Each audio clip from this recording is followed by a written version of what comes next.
Hey guys, how's it going? This is gonna be another video breaking down one of the songs off of my album slash beat tape called Comped. It's out and the link for it is in the description if you want to go listen to it and check it out. I'm really proud of it. It's like a compilation of a bunch of different music I've made over the last 4 or 5 years. I think it came together really nice, and it's a really cool variety of different sounds that I've kind of experimented with over the years. So this video is going to be breaking down the very last song on the album called Favorite Memory. There's a lot of live instrumentation involved, and I just wanted to go over it because it's just something I'm really excited about, and it's something different for me. So, and I thought you guys might find it interesting too, because live instrumentation is not something I've gone into a lot on this channel because I haven't really, had the opportunity to do that. It's just cool. I want to talk about this song. So without further ado, let's just hop right into it. This song just started off with me. There was one night I was just sitting here in my chair playing guitar through my pedal board, through my amp. This is technically my dad's that he's letting me borrow, but I was just jamming, and I thought I came up with this little chord progression that I was just noodling over, and I thought that it sounded really cool, but I didn't do anything with it. It was just like a fun jam session. And then a couple days later, I was kind of in the middle. At this point, I knew I wanted to release an album or a beat tape. And so I was going out of my way deliberately. I was making a song every single day. And so the day came that I needed to make a song, like a day came that I needed to make a song.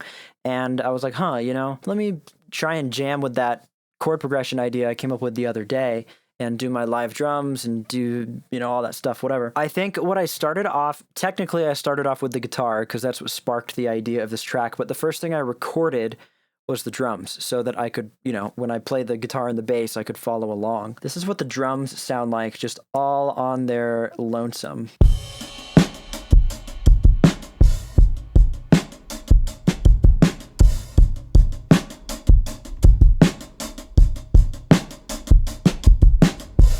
I can show you how I have everything set up on my drum kit really quick. Let's take a little detour. Okay, so here's the drum kit in question. This is the drum kit I've had for the last couple years. So I'm gonna turn on the night vision because it's super dark. So this is kick mic I'm using. I just had it kick out, just kind of pointing around this area of the bass drum. This is a Sennheiser E609. And then I had a snare mic just clipped onto the side of the snare like this. And then I actually took this mic down, but I did have a condenser microphone just sitting like right here above the bass drum. What that does is that just kind of captures the entire drum kit, kind of like an overhead, but it's down there. I dampened all the drums really heavily, so I have these are called drum tortillas. They make your drums sound super dead. So as an example, here's what the snare drum sounds like without that tortilla. This is what it sounds like with a tortilla. Super cool. Same idea with the toms. And then for my hi-hats, I'm using these vintage, like 1950s Zildjian cymbals that I just picked up pretty recently. These are really, really great for like dry, dead hi-hat sounds. Really great sounding hi-hats. And then the ride cymbal over here, which I just used for like accents in the song. Sounds really nice. So yeah, now that you kind of have some more context there, this is the bass drum mic all by itself.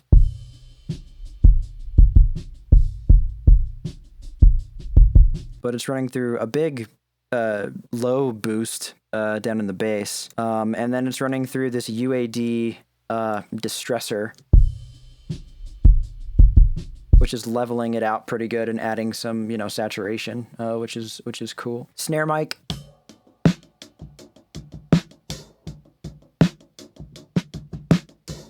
Just running through this Black Salt audio silencer plugin, which is like just a really fancy schmancy drum gate, just a low cut filter, and then just some default Ableton compression.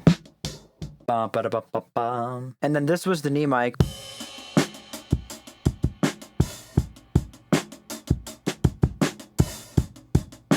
Can hear how it's getting a little bit of everything in there. A little bit of the hat, a little bit of the snare, a little bit of the bass drum, a little bit of the ride cymbal, a little bit of filtering here, a little bit of compression. And then what I did is I actually duplicated this knee mic track down here, and I wanted a little bit more ambience to the drum sound, so I duplicated that track and ran it through this UAD Sound City Studios plugin, which just emulates like a really fancy acoustic space at a really famous studio. And that's what this sounds like on its own.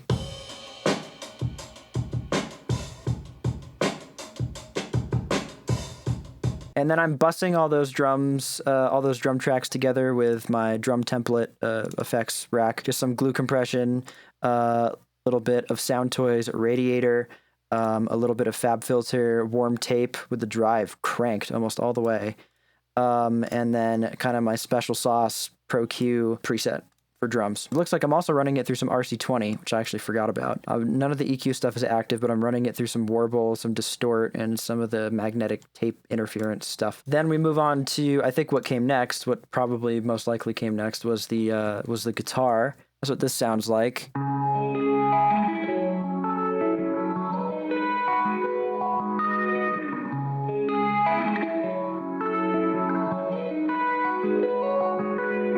So dreamy. I love that tone.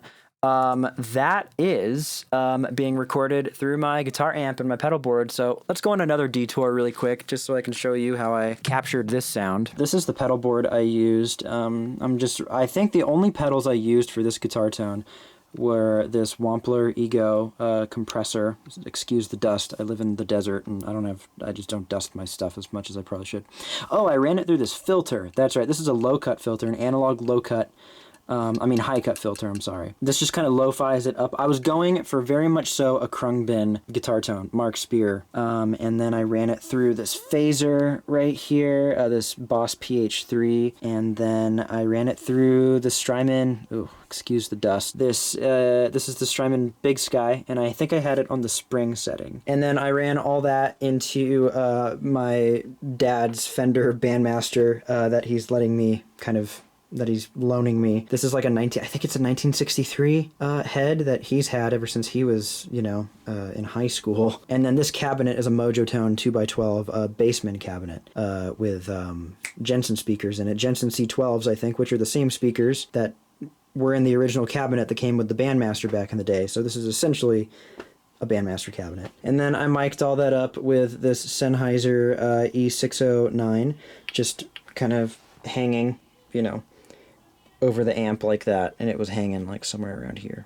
So okay, I think that's the last trip around my studio here. Well, I think everything else is just in Ableton. Yeah, and then what I added to that guitar, I just added a little low cut. I added a little bit of UAD LA3A, a little bit of tape saturation here, and that's it. Then I added the bass guitar, which sounds like this.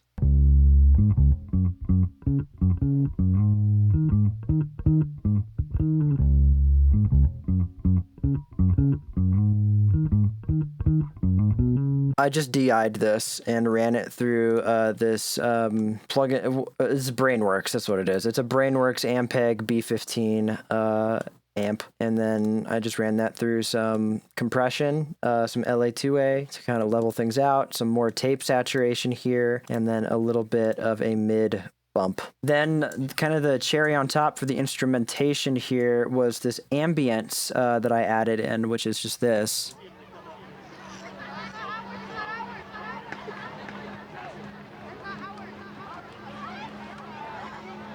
This is an old audio clip I recorded, probably back in 2019 or so. It was right after I had just gotten this handheld recorder called a Zoom H1N, which I'd have in a drawer down here. And I was really into just like recording ambience, just like all the time. So I have like a bunch of old like ambience audio from back then. And that's just going on in the back.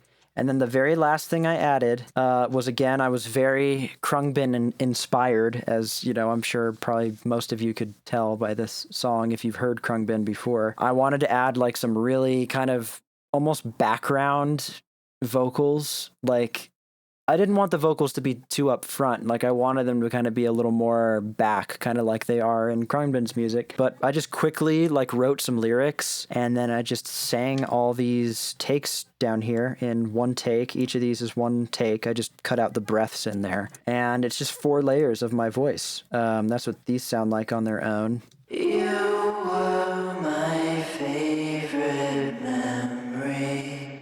You did me good. It's just 2 layers of like my regular voice and then 2 falsetto layers. You were my favorite memory. And then the falsetto layers. You were my favorite memory. You know, I panned them a little bit. They're all the same volume. I ran it through my background vocal template effects, which is just a low cut here, some channel EQ, some de-essing, some glue compressing, and then just some LA2A just to kind of level things out a little bit. I did not process these vocals individually, literally just because I was being lazy. That's the only reason. So I just relied on group processing just to take care of all these vocal tracks. Hello?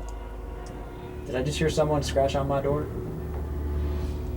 I don't know what's going on out there. And then I added on some Valhalla Vintage Verb at 38%, Dirty Plate just to space the vocals out, some J37. I love the sound of this plugin specifically. This is probably my favorite tape emulation.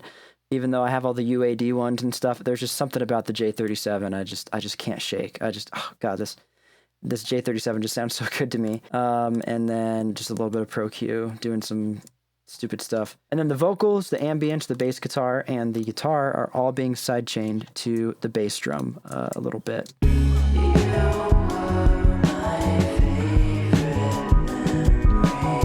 About 4 to 5 dB a gain reduction. And then just to kind of glue everything together and give everything even more vibe, I added on this SSL bus compressor. This has a little bit of a different sound to me than the Ableton glue compressor. This sounds a little more like open and transparent, I guess. And then I added a UAD Ampex. You know, UAD's been having all these crazy sales recently, and I've just been picking up a lot of UAD plugins, and I hadn't really used this one that much. So I just wanted an excuse to use it, and I thought this beat was a perfect opportunity just to give it some tape vibe, and that's what these things are doing.